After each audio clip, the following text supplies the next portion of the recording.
Pred naščivu naše medijne ustanovi šef Lem FM radija Bogdan Gambalj, Zos Krakova i dopisovatelj portala i redaktor toho radija u Prešove Petro Medvić, naščiveli i Nacionalni sovjet Rusnacu, školu Petru Kuzmijak, cerkvu i vodicu Ruskim Keresture, etnoklub Odnjate od Zabuca u Kocure, novinsko-vidavateljnu ustanovu Ruske slovo i ruski redakciji radija i televizije RTV-a. U televiziji Vojvodini bešedovali s pomoćnikom hlavnog i odvečateljnog redaktora druge programe Mirkom Kanjuhom i zamenjikom odvečateljnog redaktora ruske redakcije Slavkom Morosom.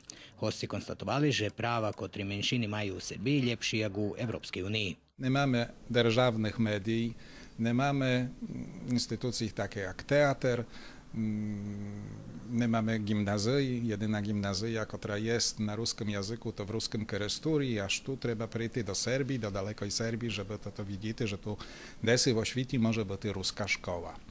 W nas, w Czytsia, jest obrazowanie, jest wczenia rosyjskiego języka, my besiedujemy lemkiewskiego języka w szkołach, ale to jest w systemie fakultatywnym. Gambalj говорил, že Lemki u tej formi svoj identitet dostali posle premenkog 1989. roku i až potim mogli organizovati svoje mediji. Z rozvojom interneta teraz su dostupni tak povezu každemu biscu. Hlavna pričina je ih našivi bol festival Rusin Film Fest, kotri prešloho vikendu otrimani u Šidu, a domašnjim bola poslanica Olena Papuga.